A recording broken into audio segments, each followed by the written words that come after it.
Sagrada Família Podcast.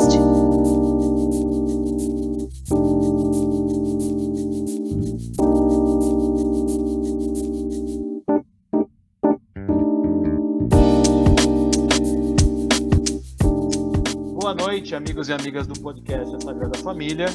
Este vai ser o nosso 35º podcast. Essa noite com uma convidada, a professora Marcela de Andrade Rufato. Ela é bacharel e licenciada em Ciências Sociais pela USP, onde ela fez também o seu mestrado em Ciências Sociais. Ela deu aula na Universidade Federal de Alfenas e atualmente cursa o doutorado em Educação na URGS, na Estado do Sul. Além da sua formação acadêmica, experiência acadêmica, a professora Marcela Rufato ela também tem experiência em cursinhos populares, em movimentos sociais. E obrigado, Marcela, por aceitar o nosso convite.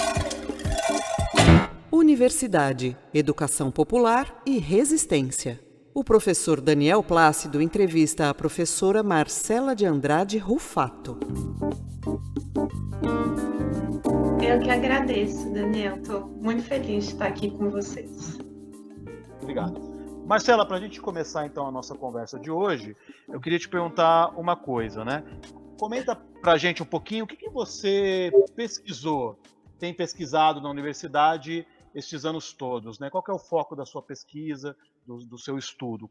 Comenta um pouquinho para nós, por favor.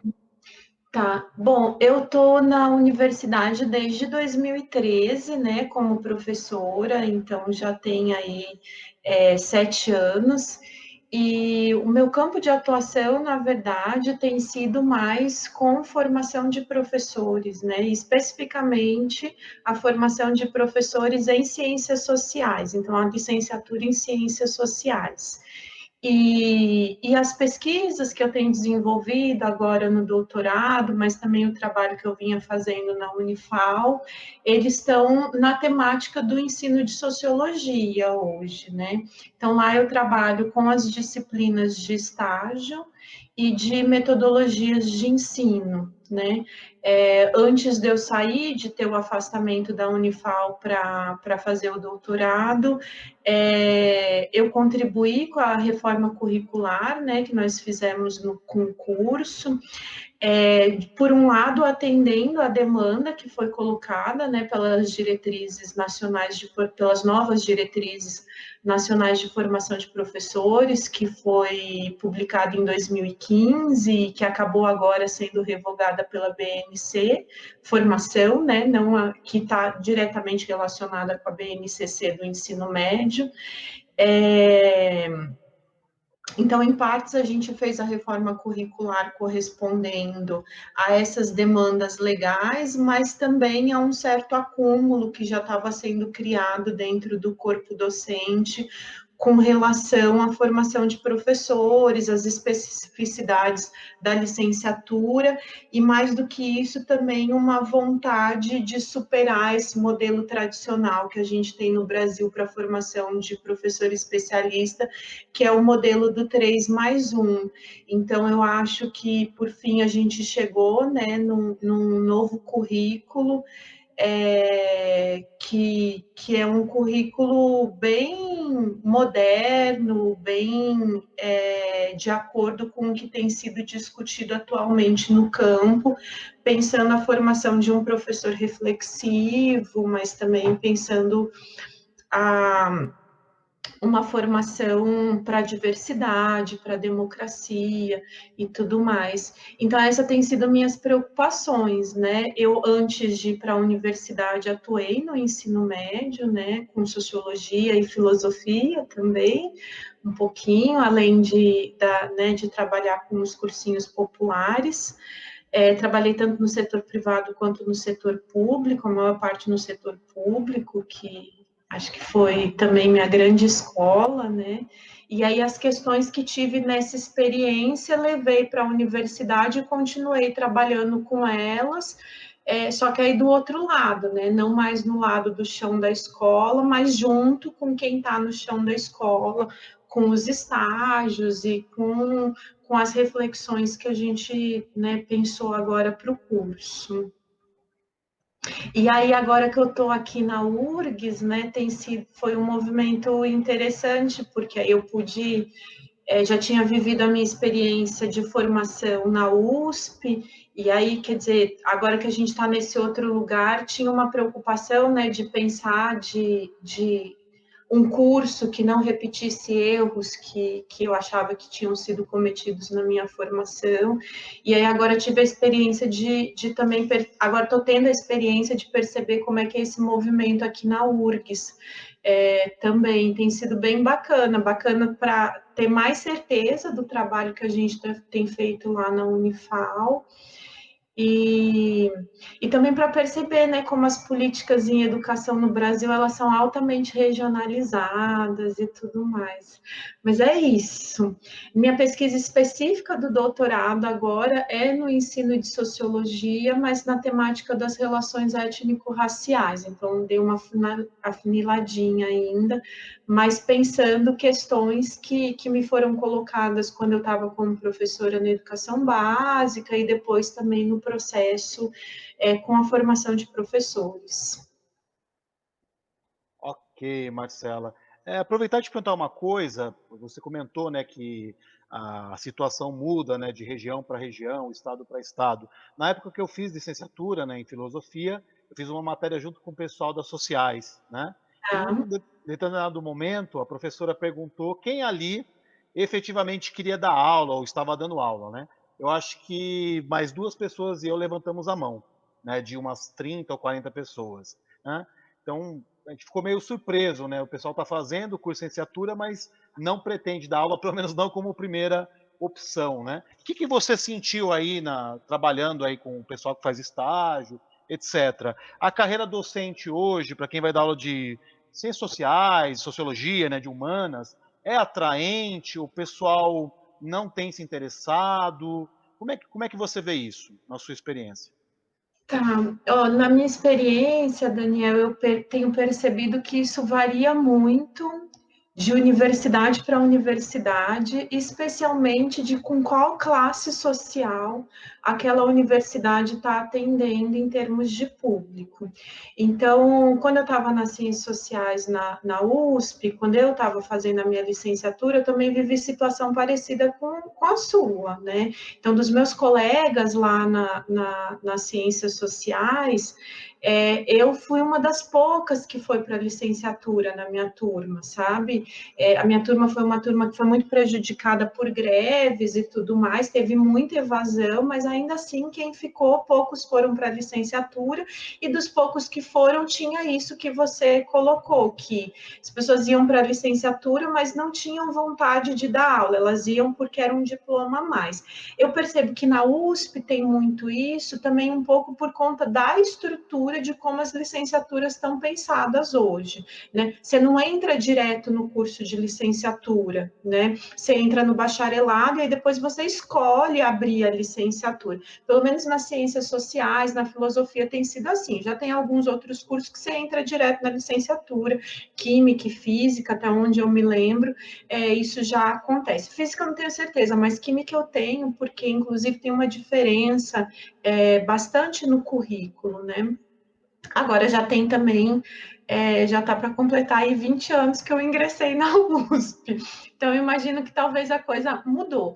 Mas comparando aqui um pouco da realidade da URGS, que eu acho que tem um perfil elitizado parecido com o da USP, eu acredito que deve ter mudado, mas algumas coisas permanecem, porque você acaba atingindo um público mais elitizado e um público que vê perspectivas de trabalho, seja por conta de herança familiar, histórico familiar ou outras redes de contato, o tal do capital social, né, que o Bourdieu tanto fala, então ele vai para a licenciatura, mas ele não tem tanto essa perspectiva de atuar em sala de aula. Lá na Unifal, né, e aí eu penso que a realidade da Unifal é uma realidade, é possivelmente a realidade de muitas outras universidades interiorizadas e que estão atendendo uma camada social mais popular, aí a gente já tinha um fenômeno um pouco diferente. Eu vivi um outro fenômeno. Primeiro porque eles já escolhiam no SISU se queriam bacharelado ou licenciatura. E eles vinham com esse discurso de que não queriam dar aula. E aí a coisa mais bacana também é que nos primeiros dias de aula, quando eu perguntava por que você escolheu a licenciatura, muitos tinham relatos muito bacanas de seus professores de sociologia e filosofia do ensino médio, né? Então, mas tinha isso, mas eu percebia que tinha um corte de classe no qual o salário de professor, mesmo sendo um salário socialmente baixo e precarizado, naquele recorte de classe não era tanto, né? Então, para muitos deles, inclusive, ser professor, mesmo que fosse do estado, da prefeitura, com um salário baixo, como o que a gente sabe que era um salário que a maioria das pessoas da família não tinha, então era um movimento de ascensão social, né? E aí uma coisa interessante também é que, bem ou mal não, a licenciatura é uma profissionalização, coisa que muitas vezes não acontece no bacharelado. Então, o que eu estou querendo dizer com isso? No bacharelado, por que eu estou dizendo que não acontece com bacharelado? Porque algumas profissões não são regulamentadas, né? Sociologia é uma delas, não é regulamentado, então você não tem reserva de mercado. Então, muitas vezes, nossos estudantes que se formavam no bacharelado lá na Unifal, eles iam para o mercado de trabalho, não encontravam espaço, e aí eles voltavam para a universidade para fazer a licenciatura. E aí, às vezes, eles voltavam até com vontade, porque já tinha pegado aula solta, porque né, a falta de professores é muito grande, principalmente nos interiores. É, e aí, então, quando eles vão para o leilão de aula, consegue aula, mesmo só com bacharelado, só que aí, quando eles vão para o chão da escola, eles percebem que falta formação, aí volta para a universidade. Então, a gente tinha muito esse movimento, assim, dos estudantes que terminavam o bacharelado e voltavam para fazer a licenciatura. Então, assim, em linhas gerais, o que eu percebo é que a gente ainda está com um movimento muito disperso, né? Eu acho que nós temos um desafio que é também uma barreira muito grande para a atuação docente hoje, que são as condições de trabalho, o salário, né? A maioria dos nossos estados, das nossas prefeituras, não pagam o piso do magistério, e mesmo se a gente olhar para o piso do magistério, ele é muito baixo, né? É vergonhoso a gente pensar que aquilo é um piso, né, que aquilo seria um mínimo, principalmente assim, e aí não estou falando que porque sou professora, porque formo professores, né, tem estudos que dão conta de nos mostrar que, se você olha outras carreiras profissionais que dependem de diploma de ensino superior de duração de 4 anos, a profissão docente, o salário inicial de um professor em início de carreira está muito abaixo da maioria dessas outras profissões. E olha que tem muita profissão aí que está passando por precarização, né? A gente está num momento de crise econômica, então, assim, também não estou falando que essas outras profissões não enfrentam dificuldade, mas mesmo quando a gente pensa comparativamente, a situação da remuneração salarial dos professores, ela é um gargalo, né?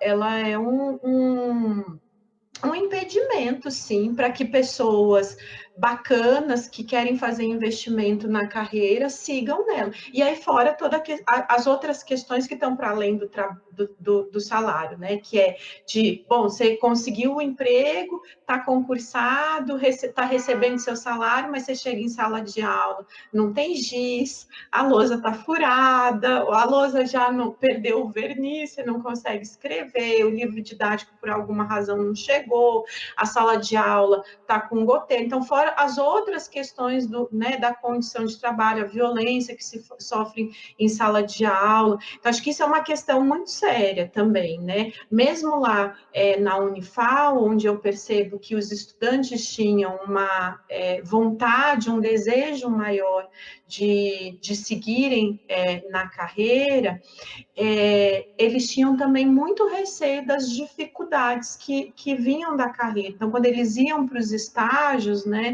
eu gosto muito de trabalhar com estágio, mas essa era uma parte muito difícil do estágio, porque aí, às vezes, eles vinham para o estágio, eles ainda estavam com uma imagem romantizada, e aí, quando eles iam para a escola, para o estágio, eles voltavam destruídos, né, às vezes desanimados por conta, isso porque a gente nem falou em salário, eles estavam indo de graça mesmo, mas eles voltavam desanimados pelas condições de trabalho, pelas situações de violência que eram vividas às vezes dentro de sala de aula, ou mesmo entre os colegas, da gestão com os professores e tudo mais. Então, eu acho que a gente tem uma situação de trabalho docente ainda no Brasil muito difícil, mas, ao mesmo tempo, eu penso que a gente no Brasil vive uma situação muito interessante, né? Eu estava vendo aquele vídeo, imagino que muita gente deve ter visto, da enfermeira que, para não perder a vacina, estava cruzando uma enxurrada ali, se segurando na cerca de uma fazenda e tudo mais. E eu olhei para aquela enfermeira e eu vi muitos professores, né, que eu já conheci ao longo da minha trajetória, seja de professores colegas, sejam de professores que eu conheci ao longo dessa minha trajetória, que eu vejo que é isso, né? Mesmo nessa situação completamente precária, a gente encontra pessoas que encontram maneiras de fazer um trabalho muito bacana. E eu acho que isso é, inclusive, porque que a nossa, né, educação, o nosso sistema de saúde não colapsou completamente ainda. Mas a gente não pode perder de vista que eu acho que está em vias de, né? Mas tem muita gente que acredita muito no potencial dessas áreas, né, da educação em especial, especialmente da educação básica, e aí, né, vai seguir lutando enquanto der e fazer o que for preciso, mas a gente precisa de política pública para enfrentar isso, né? Se a gente pensar, só para fazer um último comentário, se a gente pensar em termos comparados, né, é interessante da gente pensar que os países que hoje ocupam lugares que a gente considera de educação de qualidade, referências de educação de qualidade, a mudança na alteração a mudança na remuneração docente, ela é fator importante de todos esses países. Então, se a gente olha para um país como a Finlândia, que eu tenho várias críticas, né? Inclusive de quais são os critérios e quais são os índices que a gente tem utilizado para pensar que a Finlândia hoje tem uma das melhores educação do mundo. Mas mesmo que a gente releve isso, não leve isso em consideração, o movimento que a Finlândia faz para chegar no patamar que ela chegou hoje, passou por alteração significativa da carreira docente em termos de formação, né? Então, ela faz um movimento, o professor de educação básica hoje, ele tem que ter no mínimo mestrado, é com o mestrado que ele se profissionaliza e que ele é autorizado para ir para a educação básica, para atuar na educação básica, e o salário dele hoje está entre os 5 maiores salários do funcionalismo público finlandês. Então, isso não é qualquer coisa, sabe? Isso significa que eu estou dizendo para aquele cara, você é importante, você é essencial, para o serviço público que a gente está fazendo. E isso a gente não tem no Brasil, não sei nem qual posição daria para a gente colocar o salário dos nossos professores, mesmo dentro do funcionalismo público, que a gente sabe que não é todo funcionário público que ganha bem, né? Na verdade, a maior parte das carreiras tem salário muito defasado no nosso funcionalismo público. E o professor tá lá embaixo, né? Aproveitando que a gente está falando sobre educação, né, eu queria falar um pouquinho agora do mundo da educação superior, né?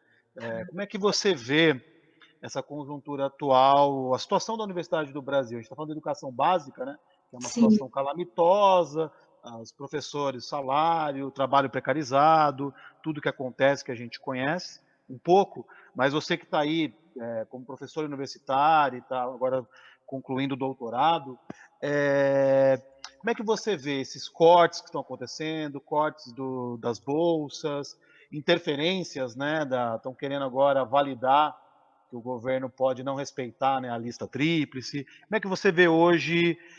Vai colapsar também o ensino superior, pelo menos o financiamento das universidades federais?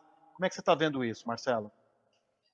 Olha, como eu estou agora do lado discente, eu parei de acompanhar algumas coisas, mas sim, eu acho que a gente vem de uma sequência de cortes sucessivas, né? Então, mesmo antes do impeachment, do golpe do impeachment, o governo Dilma já vinha fazendo cortes de investimento para as universidades. E esses cortes não cessaram, e eles têm aumentado ano após ano.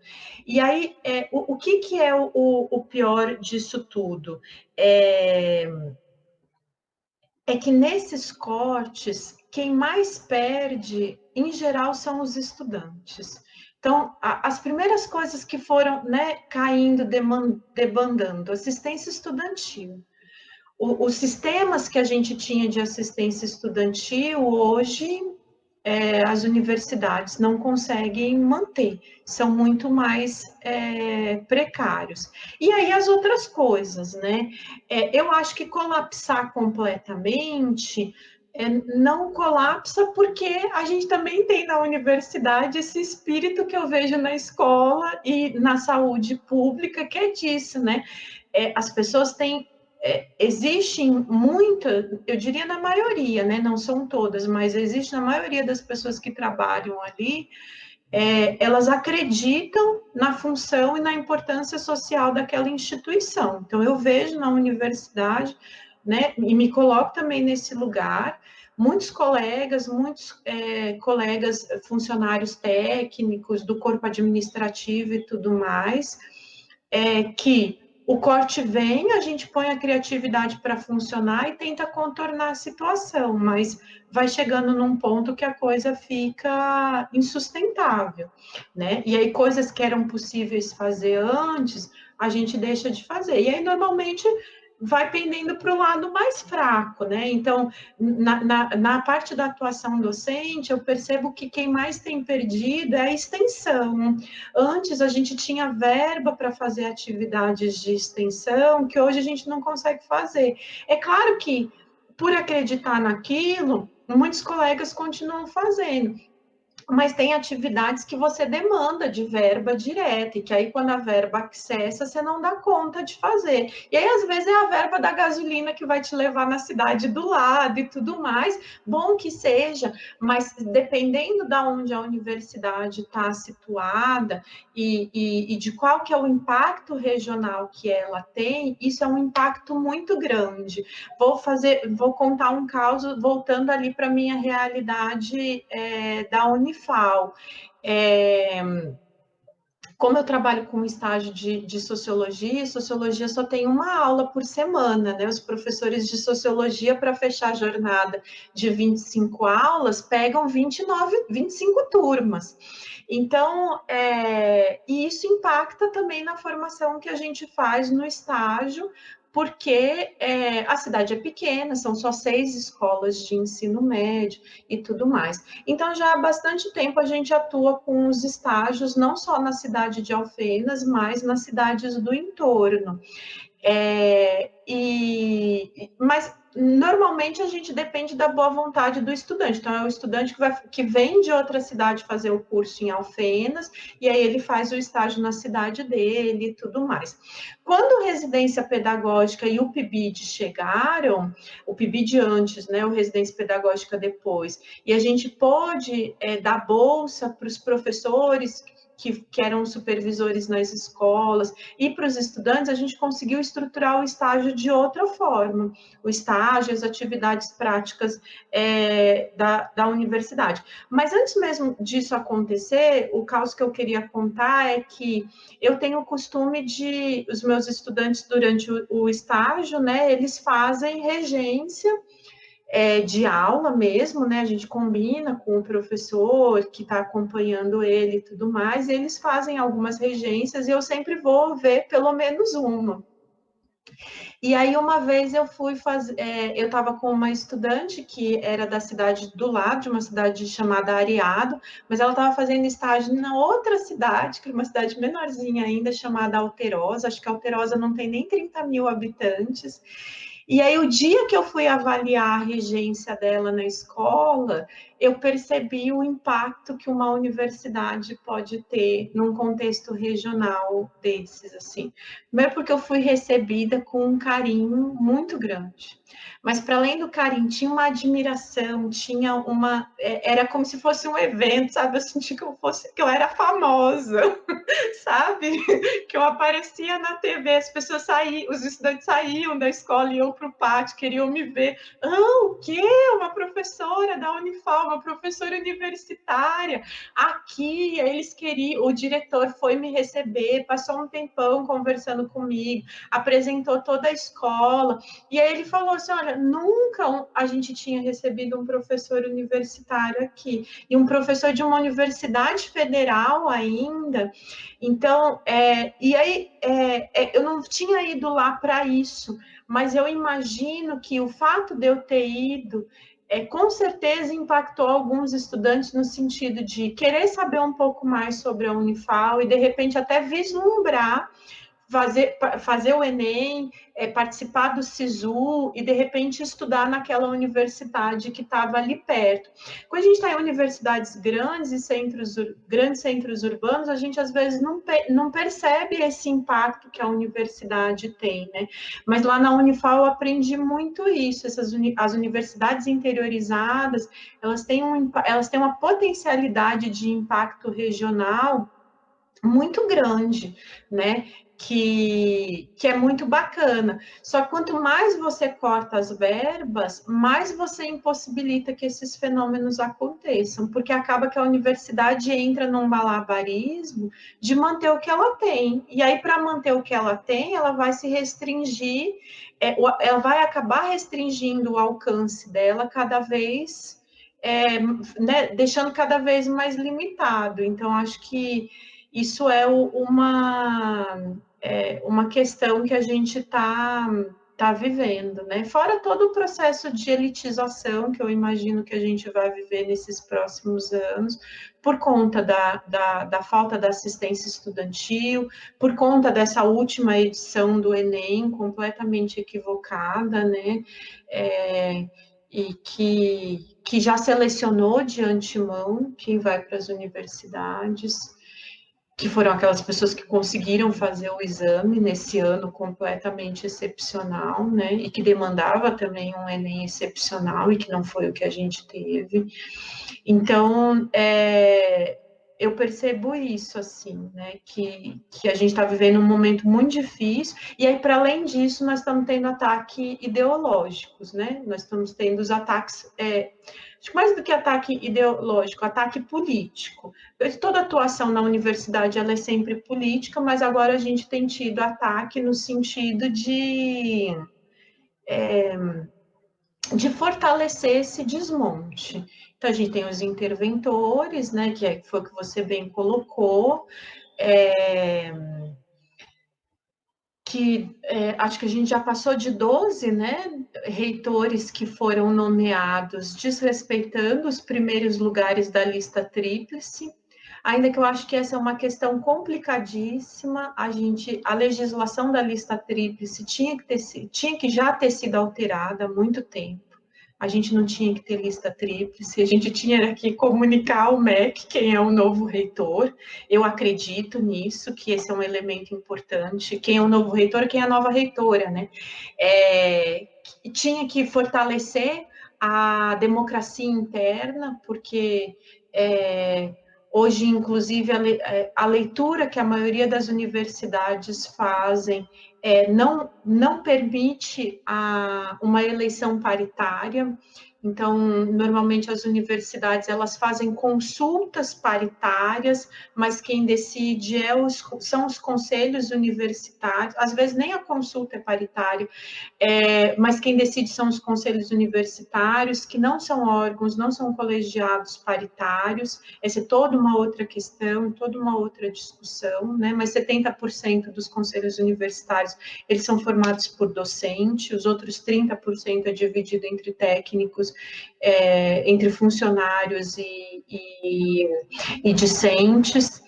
E é isso, aí a gente faz a lista tríplice, só como tem a lei, no limite, o que o governo federal está fazendo é legal, né? É juridicamente legal. Ele não, a lei não obriga ele a nomear o primeiro lugar da lista tríplice. Nós temos, tradicionalmente se nomeava, né? Como, inclusive, um reconhecimento da autonomia universitária. Então, eu acho essa uma questão polêmica. A gente tinha que lutar para a lei cair, e enquanto a lei não cai, acho que tinha que continuar sendo respeitada a vontade da maioria do coletivo da universidade. Porque tem essa outra questão, né? Como o corpo administrativo da universidade ele é formado entre os próprios colegas, né, entre o próprio corpo docente, entre o próprio corpo de funcionários. Quando você não nomeia o primeiro lugar, cria todo um problema de legitimidade interna, né, também. Porque teve reitora que foi nomeado, que era o terceiro lugar, que não tinha nem meia dúzia de votos, né? Como é que é isso? Não, né? Mesmo a gente pode dizer, mas são meia dúzia de votos do colegiado, não da comunidade. Mas mesmo assim, teve meia dúzia de votos no colegiado, o correspondente à comunidade é muito pouco. Então, cria-se um problema de legitimidade que mina a democracia interna das universidades, que já é extremamente frágil, né? A universidade é uma instituição altamente hierarquizada, de muita distinção social, é uma luta para viver a democracia interna ali dentro, né? E se você ainda tem se o seu reitor, a sua reitora, o representante máximo ainda é uma pessoa com pouca legitimidade, aí que fica mais difícil ainda, né? Sagrada Família, podcast. Isso sem falar também do processo de privatizações, né? A expansão, né, maluca dessas universidades privadas que não têm um comprometimento com pesquisa, né? É o discurso de mercado, aquela formação rastaquara para, né, o cara vai virar mão de obra aí desqualificada, né? Tem também isso junto, né? E claro que as ciências humanas, especialmente quando a gente fala de colapso, as áreas técnicas com certeza não vão colapsar até por uma questão pragmática, né?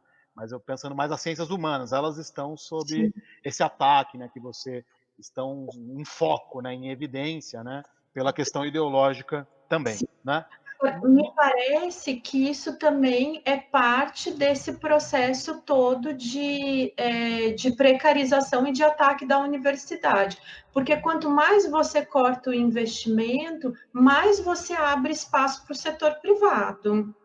Então, determinadas áreas que já têm espaço, já têm contato, você cortou o investimento público, ela consegue esse investimento pelo setor privado, né? As áreas farmacêuticas, bom, não é simples, assim como eu estou falando, mas a gente sabe que acontece, né? O setor farmacêutico, tecnologia de pontas e tudo mais. E aí, quem vai ser mais prejudicado é quem não consegue, de fato, esses espaços, porque não reverte em lucro imediato, né? Mas eu acho que é parte do mesmo processo. Não é à toa que o mesmo governo que ataca tanto as universidades apresentou um projeto como o Futurice, né? O que não era o Futurice, senão universidades corram atrás do seu próprio investimento, porque a gente não vai mais fazer repasse. Então, né, isso é muito complicado, muito complicado. E aí joga para o mercado um pouco esse movimento de assim, as áreas que dão conta se salvam e as áreas que não dão conta, tudo bem, a gente abre para o mercado privado de outra forma, não como investimento na universidade pública, mas como as universidades privadas, elas pegam esse setor do mercado. No caso da formação de professores, até aqui abri os dados, né, que eu tinha resgatado por um trabalho que eu fiz semestre passado. No caso específico da formação de professores, isso é desesperador. Se a gente olha os dados de 2001 para hoje, o avanço das licenciaturas e dos cursos de pedagogia no setor privado e na modalidade à distância é vertiginoso, vertiginoso. Então, mesmo com toda a expansão que nós tivemos das universidades federais nos últimos anos, e que parte dessa expansão era destinada para cursos de licenciatura, então, de fato, nós tivemos nas universidades federais, em especial, praticamente duplicou, em alguns casos, triplicou o número de licenciaturas. Quando você olha o cômputo geral, a maioria das matrículas em licenciaturas e nos cursos de pedagogia seguem sendo nas universidades privadas e especialmente nos cursos de modalidade à distância. Então, o dado que eu ia pegar aqui era exatamente esse. De 2016 para 2019, a relação entre ensino presencial e ensino à distância, ela vira, no caso das licenciaturas e no caso dos cursos, somando as matrículas nos cursos de pedagogia e demais licenciaturas, né? Então, até 2016, era mais ou menos 58% das vagas no presencial e 42% à distância, e em 2019, e hoje o dado deve estar até pior, a gente está 47% no presencial e 53% da distância. E aí, quando você olha para o dado mais pormenorizado, o ensino à distância público representa só 6% do total das matrículas. Então, quer dizer, esse 53% de vagas no ensino à distância é quase totalmente do privado, né? Do setor privado.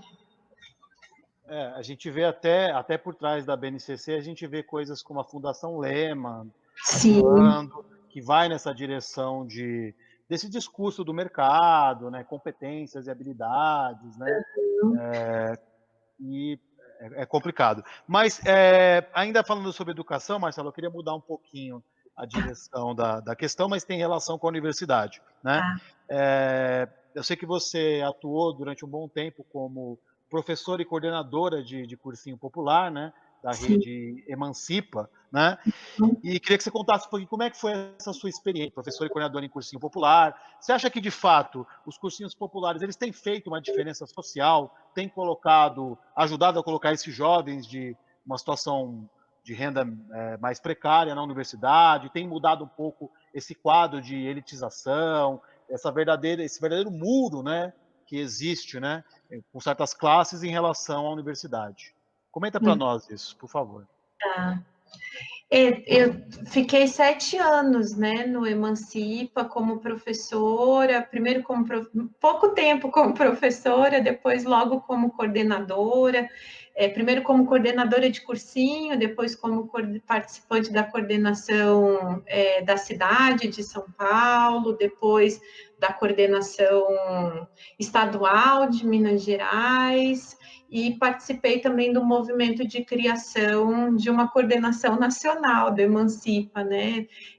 E olha que isso foi em 2015 que a gente percebeu que o tamanho que a rede estava tomando não dava mais para não ter uma coordenação nacional, e hoje o Emancipa é muito maior do que a gente era lá em 2015. Olha, eu costumo dizer, Daniel, que o Emancipa foi minha segunda universidade, né? Meu segundo curso de formação. muito do que eu construí na minha identidade como professora, como educadora, ela foi forjada dentro do Emancipa, com as minhas experiências com o Emancipa, né? Então, eu tenho muito carinho por essa experiência e por essa memória, por essa construção. E eu acho, sim, que não só o Emancipa, mas o movimento de cursinhos populares como um todo, tem feito um trabalho extremamente necessário para a situação de acesso à universidade que a gente vive hoje, né? Primeiro porque, apesar das cotas, a gente ainda tem uma situação de corte econômico e social de acesso à universidade muito grande. Porque é isso, né? Já até acho que falei um pouquinho nas entrelinhas do que eu falei anteriormente. Não basta só acessar, tem a permanência é uma questão muito séria, né? E as universidades não estão dando conta mais disso, tem um ataque sério com relação a isso. Mas não só isso, eu acho que um trabalho muito importante que a gente fazia no Emancipa e que sei que continua e que outros cursinhos também fazem, é que a gente tem mais liberdade para fazer um trabalho político do que a escola regular, né? Então, a escola enfrenta situações de precariedade que a gente procura sanar no movimento, né? Com relação, por exemplo, à falta de professores e tudo mais. Então, acho que o movimento de cursinhos populares, ele dá conta de fazer isso. E aí ele acaba sendo um espaço de discussões que a escola não tem dado conta de fazer, e de formação política, né, para esses estudantes que chegam na universidade com uma outra perspectiva. Não que isso resolva o problema deles dentro da universidade, pelo contrário, eu acho que não resolve, o cursinho não dá conta, mas eu acho que aí ele entra com uma experiência que lhe mostra alguns caminhos, né? Não é à toa que muitos dos nossos estudantes que participaram dos cursinhos do Emancipa entram na universidade e vão ajudar a compor o Grêmio Estudantil, o Centro Acadêmicos, os DCEs e tudo mais, e vão seguir na luta, né, pela permanência estudantil, pelas questões que eles enfrentam dentro da universidade. Então, eu acho que é isso. E aí eu acho que tem esse outro lado, né, essa brincadeira que eu faço, que o Emancipa foi minha segunda universidade, e aí foi a minha universidade popular, porque a USP foi a universidade do conhecimento erudito, né, do conhecimento elitizado, e aí no Emancipa eu tive a oportunidade de tomar contato com as leituras do Paulo Freire e de outros autores que discutem educação popular, e de pensar também todo aquele conhecimento que eu tinha tido numa outra perspectiva, numa perspectiva mais pública, numa perspectiva mais popular, numa perspectiva mais política, mais engajada, e aí com isso também mais responsável, né? O Emancipa, mais do que qualquer outra experiência, me ensinou o quanto era político, né, a minha atuação dentro de sala de aula, e é até hoje. Eu acho que isso que eu vivenciei, eu não vivenciei sozinha. Eu acho que você pode contar, inclusive, da sua própria experiência, mas eu acho que muitos outros colegas que foram professores, coordenadores do Emancipa, também sentem esse espaço como um espaço de formação docente, né? Então, isso te direciona para uma perspectiva de educação em sala de aula, que as licenciaturas às vezes não dá conta de nos mostrar, de nos oportunizar. E aí eu tenho tentado até hoje, né, levar isso para a formação de professores. Então, o trabalho que eu faço lá na Unifal, a gente lê Paulo Freire, a gente pensa, né, oportunidades de aprendizado, em que a gente possa experienciar essa construção coletiva e essa construção pública, né, política, que eu acho que o movimento social permite. Uma experiência muito bacana, né, pensando nisso que eu vivi lá em Alfenas, eu já estava afastada do Emancipa por questões pessoais, mas imbuída daquele espírito assim que construí no Emancipa, eu propus para uma turma minha de metodologia de ensino que nós fizéssemos programas de rádio. Essa era uma das atividades da avaliativa da disciplina de metodologia de ensino. E aí a gente conseguiu um contato muito bacana com a rádio comunitária de um bairro chamado Pinheirinho, lá em Alfenas, que é um bairro periférico, e que, inclusive, era uma rádio comunitária, que tem uma história de luta muito bacana, a maneira como ela foi legalizada e tudo mais, e a gente conseguiu um espaço e a gente fez ali durante um mês programas de sobre sociologia, né, sociologia e vida. Já era um trabalho que o pessoal da biologia fazia, eles tinham um trabalho muito bacana, então, todo sábado, 1 hora, perto da hora do almoço, eles falavam sobre biologia e vida, e eram os estudantes do curso de licenciatura em Ciências Biológicas da Unifal que faziam o programa. E aí, eu, inspirado neles, né, e conversando com o pessoal da biologia, a gente fez o mesmo movimento. Então, 1 hora, vamos conversar sobre sociologia e vida. E aí foi muito bacana, assim, foi uma das experiências, assim, mais bacanas que eu acho que eu já vivi na licenciatura lá na Unifal. Primeiro porque era esse processo de construção coletiva, de se mostrar, de mostrar o curso, de mostrar o que a gente faz lá na universidade, mas, ao mesmo tempo, de fazer essa reflexão de, pô, tudo isso que eu estudo aqui, todos esses autores, todas essas leituras que eu faço, como é que elas contribuem para a gente pensar a nossa vida cotidiana, a vida de quem não está indo na universidade, de quem não participa do cotidiano da universidade, e foi muito bacana, assim. Então, acho que são muitos impactos, né? Acho que tem muitos outros impactos, mas acho que esse é um exemplo aí que eu podia trazer. E bem interessante, eu até lembrei do aquele documentário do Bourdieu, né? A sociologia é um esporte, Como um esporte esporte de de combate, combate. Isso, a né? sociologia do esporte de combate. Ele tenta fazer um pouco isso, né? E Ai, toma até umas invertidas ali, que ele sim, chega todo, né? A lá Collège de France, e os caras dão umas pauladas nele, mas ele, a né? gente também tomou nas nossas experiências ali. Tivemos assim, várias situações, né? A rádio tinha uma ligação com o prefeito, então chegamos um dia lá, o programa estava atrasado porque o prefeito estava fazendo pronunciamento, e aí tivemos que resolver essa situação.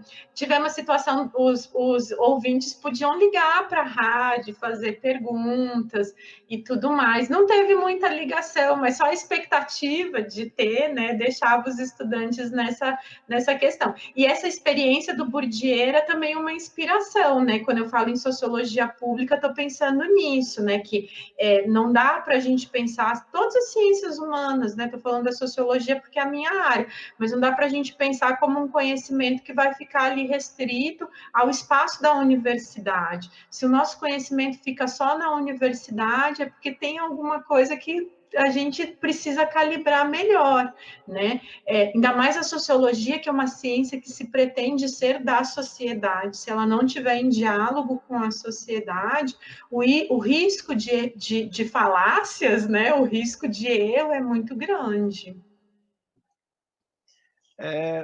Trazendo agora, você falou do prefeito, né, e toda a repercussão, né, desse trabalho que vocês fizeram, trazendo agora para a questão mais política mesmo, né? Por exemplo, como é que você analisa as eleições aqui em São Paulo, né? Que a gente teve o Guilherme Boulos foi para o segundo turno, né, com o senhor prefeito Bruno Covas, né? Mesmo não tendo vencido, foi uma coisa impactante que ninguém esperava, né? Como que você vê esse cenário aqui em São Paulo? São Paulo não é tão reacionário quanto a gente pensava. A candidatura do Boulos, ela traz um elemento de poder respirar um pouquinho, né, nesse ambiente todo. Como é que você vê isso, Marcela? Vou falar assim como curiosa, né? Já já tô, apesar de ser nascida em São Paulo, já tô fora de São Paulo há um certo tempo, né? E eu aprendi também na militância política que para onde a gente vai, a gente tem que levar o nosso título, né? A gente tem que levar a nossa atuação política. Então, logo que eu me mudei para Alfenas, eu transferi meu título, e aí depois também, logo que eu mudei para Porto Alegre, agora para o doutorado, eu também transferi meu título. Então, eu acompanhei as eleições, mas também estava acompanhando mais aqui de Porto Alegre. Mas, assim, acho que foi uma eleição que não dava para não ter acompanhado, né? Eu acho que, para além do resultado, e até para além dessas questões que você colocou, que eu vou voltar nelas, eu acho que uma coisa muito bonita que a campanha do Boulos mostrou nessa última eleição foi um outro jeito de fazer campanha, um outro jeito de fazer política, que eu acho que a gente até já tinha vivenciado em outros momentos da nossa história, mas tinha se perdido um pouco, né? Então, acho que a gente pode levantar uma série de críticas, apontar alguns equívocos que a gente acha que pode ter acontecido na campanha do Boulos, mas não dá para negar que foi uma campanha muito pé no chão, assim, muito no ombro a ombro mesmo, né? E mesmo respeitando as condições sanitárias, né? A Erundina lá dentro do catavoto, do carrinho lá, protegido por conta da idade. Então, acho que esse foi um elemento político muito importante, né? E que eu acho que relembra. Eu era bem pequena na época, mas estudei um pouco. Eu acho que lembra as eleições do final da década de 80, né, do início do 90, de quando a Erundina foi eleita em São Paulo, o Olívio Dutra foi eleito aqui em Porto Alegre, que eram campanhas e projetos políticos muito preocupados com a participação direta. Eu acho que essa é uma coisa que a gente perdeu muito nos últimos anos, e eu aposto um pouco nisso para a gente resgatar um outro jeito de fazer política, porque eu acho que ela tem frutos que podem ser mais de longo prazo. Então, uma coisa que eu aprendi muito no Emancipa também, mas que aprendi muito na minha atuação como professora no município de São Paulo, que foi a maior parte da minha atuação na escola básica, em que fui presidente do conselho de escola e tudo mais, é que se a gente não vivencia a democracia no nosso cotidiano, a gente vai perdendo a nossa crença nela. Então, acho que a escola tem essa responsabilidade que é muito grande e que a gente precisa resgatar mais do que nunca nesse momento. Não só a escola, a universidade também. Quando eu falei da questão da hierarquia dentro da universidade e de como a nomeação de um interventor, ela mina a legitimidade e a democracia interna, era também pensando nisso, né? Eu penso que quando a gente vivencia a democracia no nosso cotidiano, na escola, porque nosso professor não escuta, eu vou na reunião do conselho de escola, falo o que eu acredito, escuto, participo das discussões e tudo mais, a gente percebe o quanto que a democracia é desgastante e tudo, mas também o quanto ela é necessária, né? Porque a diversidade de opiniões, a diversidade de perspectivas, de entendimento, ela é muito grande. E aí, eu penso que o projeto político que o Boulos e a Erundina trouxeram para as eleições de São Paulo tinham muito disso, e isso se apresentava, inclusive, no cotidiano da campanha, né? Então, Eu acho a coisa mais bacana que eu vi foi isso. Eu não acredito que São Paulo seja uma cidade conservadora. Eu acho que São Paulo é uma cidade complexa, né? E uma cidade altamente. Primeiro, São Paulo é muito grande, né? Acho que a gente, quando está aí vivendo a loucura, a gente se acostuma e perde um pouco a dimensão. Mas aí, quando a gente sai e consegue ter um olhar mais distanciado, você vai perceber. Eu, nesses últimos 7 anos, vivenciei isso 2 vezes, indo para uma cidade super pequena, em Alfenas, e agora mudando para Porto Alegre, que é, de certa forma, voltando para uma cidade grande, mas perto de São Paulo. Porto Alegre é uma cidade minúscula, né? Então, São Paulo é isso, né? São Paulo tem espaço para tudo. Minha mãe sempre costumava dizer uma coisa assim que hoje eu percebo o quanto ela tinha razão. Ela falou assim: São Paulo é tão grande, tem tanta gente, que qualquer coisa que aconteça acha público, né? Ela falava muito isso para gente. É isso, né? São Paulo, qualquer coisinha você junta 100, 200, 300 mil pessoas, porque tem muita gente. E São Paulo junta muito mais do que isso, né? Nesse juntar de tanta gente, ela junta muitas concepções, muitas culturas e tudo mais. É, e isso pensando muito a cidade de São Paulo, né? O estado de São Paulo, aí eu acho que já tem outras questões. E aí a gente tem, né, momentos, tem uma variação de tipos de governo, de propostas de cidade. Então, eu não acredito que São Paulo tenha aí um conservadorismo irrecuperável, mas eu acho que às vezes a gente se perde, inclusive nas possibilidades que a gente pode ser. Mas eu, como paulistana, acredito e dentro das minhas possibilidades de luto para que São Paulo seja cada vez mais uma cidade de direito à cidade para todos, né? Que ela tem potencial de ser. Não só São Paulo, todas as cidades, né, no Brasil. E aí acho que a campanha do Boulos mostrou isso de certa forma, né? Resgatou isso. E espero que a gente colha esses frutos na fiscalização do governo que ganhou, né, da prefeitura que ganhou, que já está fazendo um monte de coisa que prometeu que não faria, e também na tentativa de construir um outro projeto nas próximas eleições, né? Sagrada Família. Podcast. Você comentando, eu lembrei um pouco, por mais que seja uma figura, né, hoje em dia bastante decadente, né, mas a prefeitura da Marta teve experiências como o orçamento participativo, né? Eu Bem, cheguei a participar, foi muito interessante, né? Uma coisa nova, uma coisa realmente democrática, pelo menos na ideia, né? Não sei se de fato eu, chegou a eu ser isso. Eu participei também. Eu estava na graduação, no bacharelado em Ciências Sociais na época, e eu fiz estágio na prefeitura da Marta.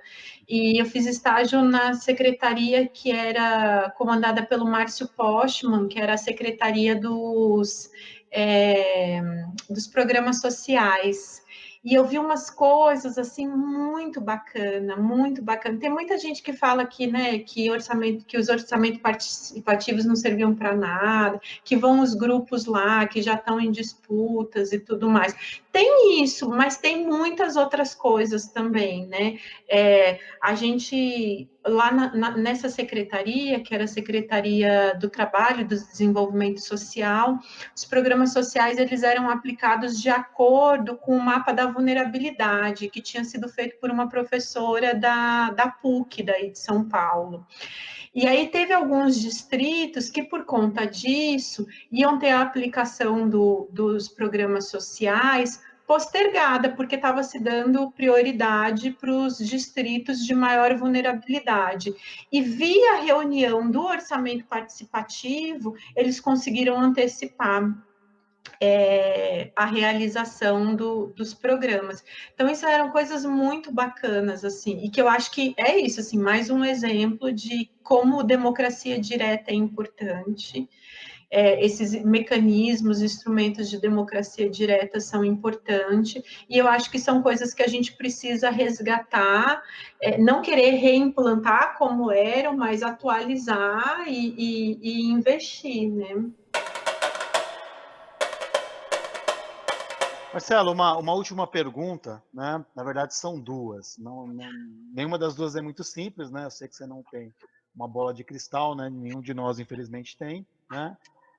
Mas o seguinte, vendo a atual conjuntura nacional, né, da figura que ocupa, né, a presidência do país, a gente viu aí essas semanas, né, todo esse movimento de compra de votos, aliança com o Centrão, que permitiu a eleição do Lira, né, e do outro lá no Senado, que eu nem lembro o nome agora, mas que provavelmente vão articular uma série de bombas, né, que vão vir por essa via institucional, né?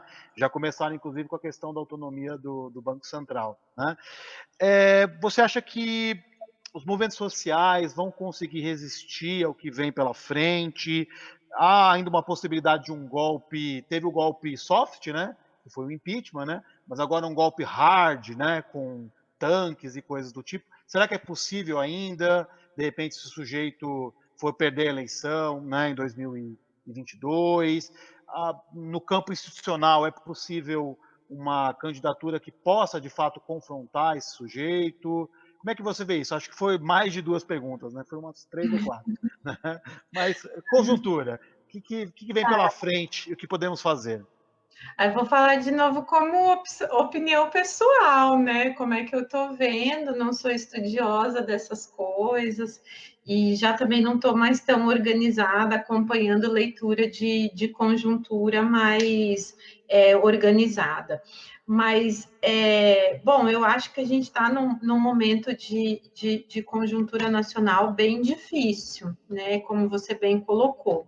Mas, ao mesmo tempo, eu acho que essas alianças que foram feitas com o Centrão, elas são alianças que são frágeis, né? Elas não são alianças que enfrentam qualquer contexto.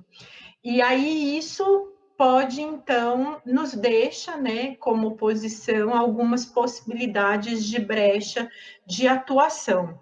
Ao mesmo tempo, eu não sei, acho que eu não saberia dizer como é que está a força dos movimentos sociais para enfrentar isso hoje. Em termos de desejo, eu queria que eles estivessem fortalecidos, né?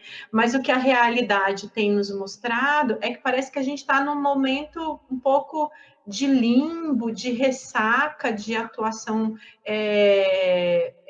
política dos movimentos sociais. Não saberia como chamar isso, não sei como é que alguns autores... Sei que tem autores que já estão discutindo isso, mas a sensação que eu tenho é isso, a gente veio, né, de jornadas de atuação, de mobilização social para os dois lados, né, desde 2013, muito intensas, e desde então a gente não está conseguindo ter atuação com a mesma abrangência e, ao mesmo tempo, pela crise econômica, pela crise política, eu acredito que a gente também tem vivenciado um momento de desinstitucionalização dos movimentos sociais, né, de fragilização desses movimentos, seja por rachaduras internas, seja por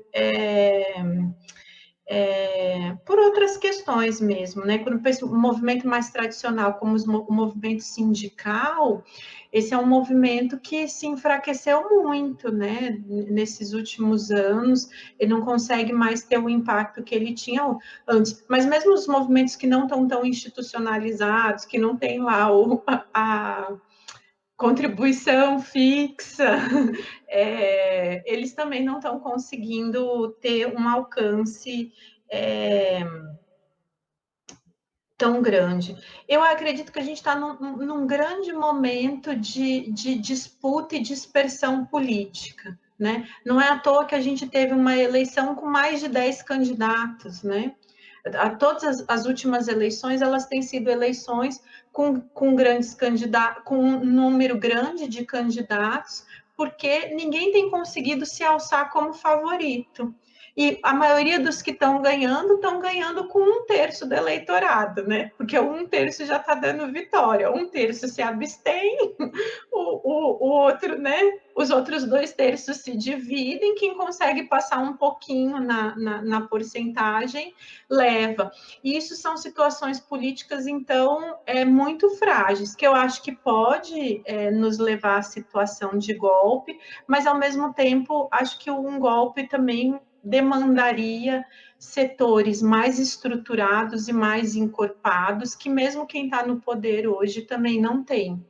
Então, não sei se é uma leitura muito otimista da minha parte, mas eu acho que às vezes a gente tem que ser não o otimista ingênuo, né? Como dizia o Paulo Freire, mas aquele que tem esperança de que o contexto, a situação social histórica e social que a gente está vivendo, ela é histórica, ela não é perene, né?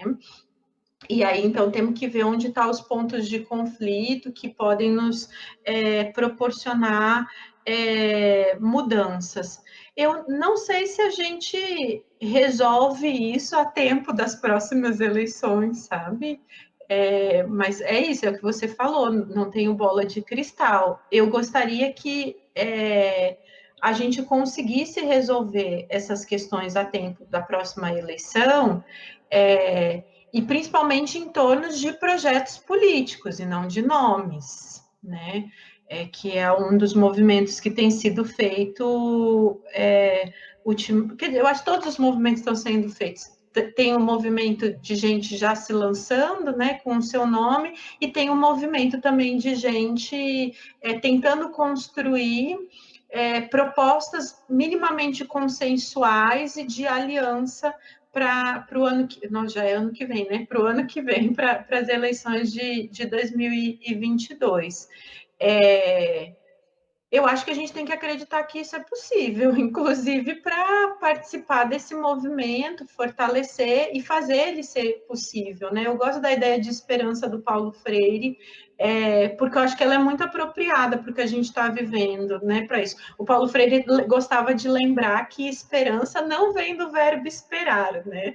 Então, se eu tenho esperança, eu não sento no meu sofá e espero as coisas mudarem, mas é porque eu tenho esperança que eu me envolvo nos processos de mudança. Então, eu tenho esperança, sim, que a gente consiga construir uma candidatura que faça frente ao governo que a gente tem hoje, que seja forte o suficiente para derrotá-lo, ainda que acredito que o perigo da gente, né, repetir o que aconteceu nos Estados Unidos está colocado, mas também o que aconteceu nos Estados Unidos acho que também pode ser elemento de esperança para a gente. Se lá não deu certo, aqui também pode, quer dizer, pelo menos não deu certo, parte deu certo, né? Porque o legado do Trump continua no Congresso norte-americano, no Senado, tá lá, né? E entre os eleitores em especial. Assim como eu acho que se o Bolsonaro for derrotado,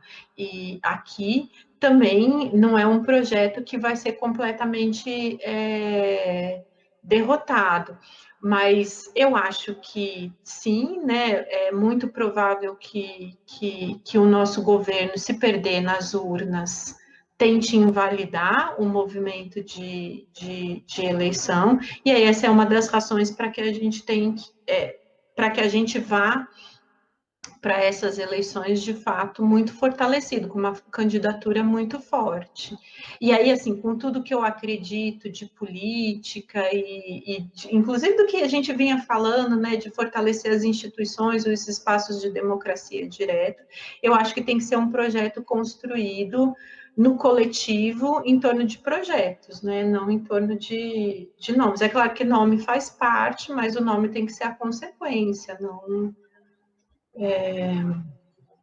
o início do processo, né, me parece. Não sei se dei conta de responder tudo, era muita coisa e bem complexo, mas acho que é um pouco isso que eu tenho sentido nesse momento, que tenho apostado e para onde tenho direcionado minha atuação política também, né? Que hoje é uma atuação um pouco mais restrita, já que não estou organizada no movimento social, mas tudo que a gente faz é político, né? Então... Sagrada Família, podcast.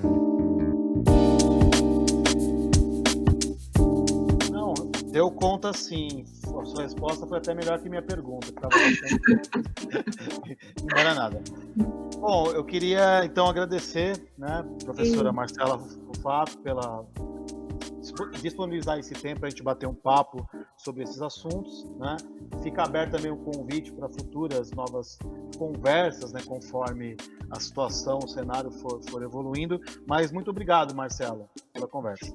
Que isso, Daniel, eu que agradeço a oportunidade e o momento, né, para a gente conversar, refletir sobre tudo isso que a gente está vivendo ultimamente. Obrigado, então, amigos e amigas. Este foi mais um podcast da Sagrada Família. Valeu, camarada.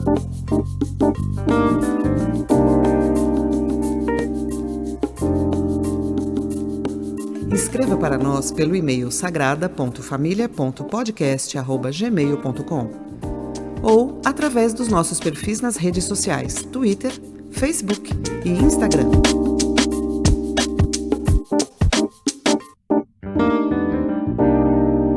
Sagrada Família, podcast.